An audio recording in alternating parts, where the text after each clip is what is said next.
आ गए।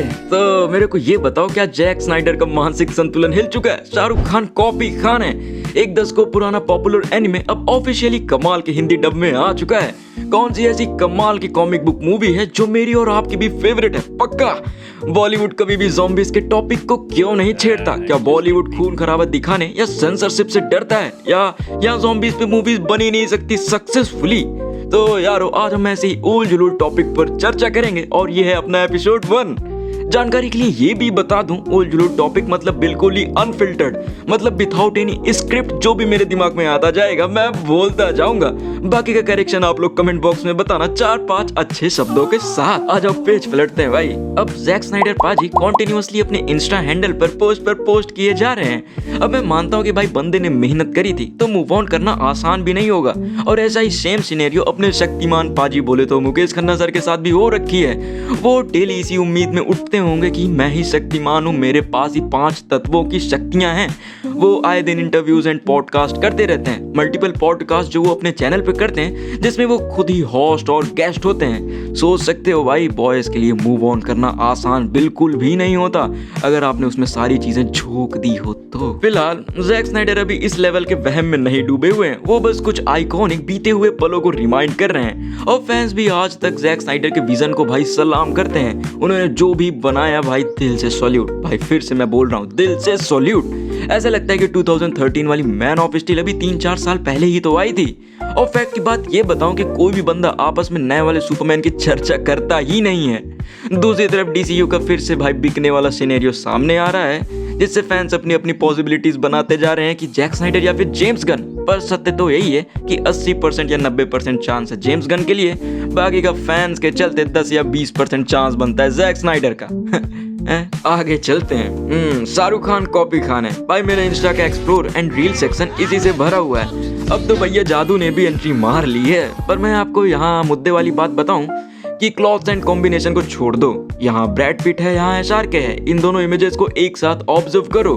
दोनों के हाथ में बैग्स हैं, दोनों ने ग्लासेस लगाए हुए हैं, दोनों एक्टर्स अपने 60s में हैं। पर आप जरा एसआरके के वॉकिंग स्टाइल को चेक करो यार। मुझे यहाँ पर ओवर एक्टिंग की ज्यादा वाइब आ रही है, क्योंकि भाई ऑरा फॉर्म करने के लिए कोई एक्टिंग वैक्टिंग की जरूरत नहीं होती है। एज अ सिंपल वॉक करो ना, like Rajni sir and Salman Khan.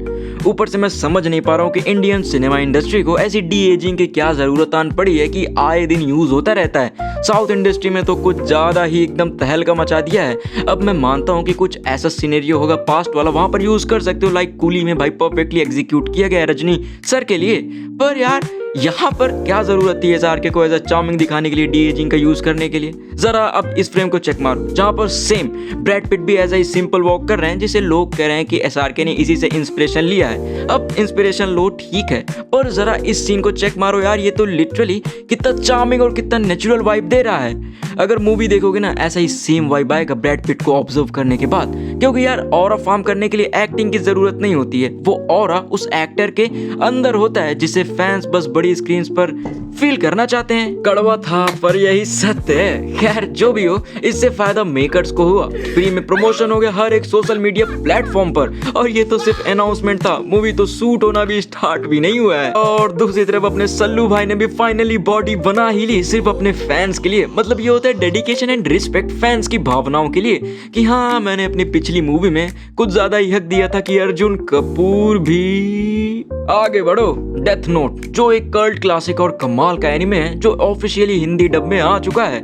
अब जिनको नहीं पता कि डेथ नोट क्या है, पर कहीं ना कहीं सुना जरूर होगा, तो सुनो मैं आपको मोटा मोटा बता देता हूँ। इसमें एक बुक गिरती है दूसरी दुनिया से पृथ्वी पर। बुक मिल जाती है अपने मेन कैरेक्टर लाइट नाम के स्टूडेंट को। बुक का कॉन्सेप्ट यही होता है कि आप इस नोटबुक में जिसका भी नाम लिखोगे और वो कैसे मरना चाहिए डिस्क्राइब करके सारा कुछ, तो एग्जैक्टली वो वैसे ही मरेगा। जस्ट लाइक सोलो लेवलिंग, ये भी नए एनिमे व्यूअर्स को एनिमे की दुनिया में एंट्री दिला सकता है। तो जल्दी से जाकर के वॉच करो यार। नेक्स्ट कॉमिक्स तो बहुत सारी हैं, पर जो जानी मानी है वो है मार्वल एंड डीसी कॉमिक्स। तो इन दोनों में मोस्ट एक्यूरेट अभी तक की कॉमिक बुक वाली मूवी कौन सी थी? वेल वो है एवेंजर्स इन्फिनिटी वॉर, जो पर्सनली मुझे इंड गेम से ज्यादा पसंद आई थी। अब ये मत सोचने लगना कि भाई ये बंदा मैन एम्पावरमेंट की तरफ ज्यादा बायस्ड है, कि थॉर को कमजोर दिखा दिया एंड कैप्टन मार्वल को एक तरफा। नहीं नहीं नहीं, भाई ये क्वेश्चन आप किसी भी बंदे से पूछो, 4 में से 3 बंदों से पूछोगे तो वो इन्फिनिटी वॉर को ही आंसर करेंगे, क्योंकि इन्फिनिटी वॉर में कुछ ऐसे मोमेंट्स हैं जिसे लोग रीवॉच करते हैं एंड उसके चक्कर में यार फिर पूरी मूवी देखनी पड़ जाती है। आखिरी and most important topic, zombies. ये एक ऐसा ब्रॉडर टॉपिक है जिससे आप एक अच्छा खासा सिनेमैटिक यूनिवर्स बना सकते हो, पर बॉलीवुड या फिर अपने इंडियन इंडस्ट्री में इस पे क्यों थोड़ा सा भी गौर नहीं किया जाता है। अब सुनो, जो भी अपने यहाँ जितनी भी मूवीज बनती हैं वो बेसिकली एक ही स्ट्रक्चर पर फोकस करती है, लव, रिवेंज, सैक्रिफाइस या कभी कभी कुछ अच्छी सोशल इश्यूज वाली मूवीज मिल जाती हैं। पर जो ज़ॉम्बीज स्टोरी लाइन होती हैं ये सिचुएशंस पे डिपेंड करती हैं, जैसे कि सिर्फ सर्वाइवल दिखाना है, कोई मेलोड्रामा नहीं। अब इसको अगर बनाने जा रहे हो तो हाई वीएफएक्स लगेगा, हैवी मेकअप, रियलिस्टिक प्रोस्थेटिक्स लगेंगे, गुड सीजीआई और साउंड भी अच्छे होने चाहिए जिससे ऑडियंस का एंगेजमेंट बरकरार रहे, क्योंकि अगर ऐसा नहीं कर पाए तो ऑडियंस सीट से उठेगी एंड तीसरे बंदे को बताएगी कि भाई मूवी इंगेजिंग बिल्कुल भी नहीं है। तो इससे क्या होगा कि डायरेक्टर्स ने जितना भी इन्वेस्टमेंट किया होगा वो उससे लॉस में चले जाएंगे, तो उनका रिटर्न्स आने वाला नहीं है एंड वो होप खो देंगे कि अब हम इस पे नहीं बनाएंगे। और ऐसा भी नहीं कि हमने इस टॉपिक पर मूवी, सीरीज या फिर कुछ नहीं बनाया, नहीं, हमने ज़ॉम्बीज के टॉपिक को छेड़ा है और अच्छी और बवाल मूवी, सीरीज भी बनाई हैं। तो सबसे पहली है गो गोआ गॉन। भाई इस मूवी का ह्यूमर ऑन पॉइंट है, जितने ने भी देखा होगा वो कहते होंगे कि वाह भाई सच्ची में, जिन्होंने नहीं देखा जाके वॉच करो यार।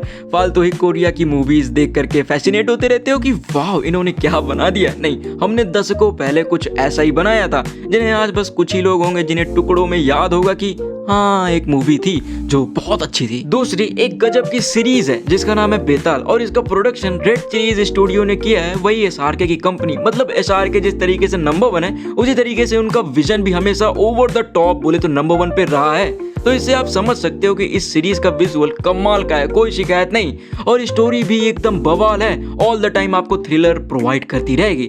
ज्यादा एपिसोड भी नहीं है, सिर्फ 4 एपिसोड हैं, आपको नेटफ्लिक्स पर मिल जाएगी। ऐसे ही साउथ की भी एक मूवी है ज़ॉम्बी रेड्डी, इसको भी चेकआउट कर सकते हो। इसमें थोड़ा सा आपको साउथ का वो मिर्च मसाला भी देखने को मिल जाएगा। ओवरऑल ये था पूरा वीडियो को ज्यादा लंबा नहीं करते हैं, और अगर आपके भी मन में ऐसे ही अतरंगी टॉपिक्स हो तो कमेंट बॉक्स में बताओ यार, हम डेफिनेटली अगले वीडियो में डिस्कस करेंगे। अब चलते हैं, सब्सक्राइब आप कर देना। बाय बाय, मैं करता हूँ।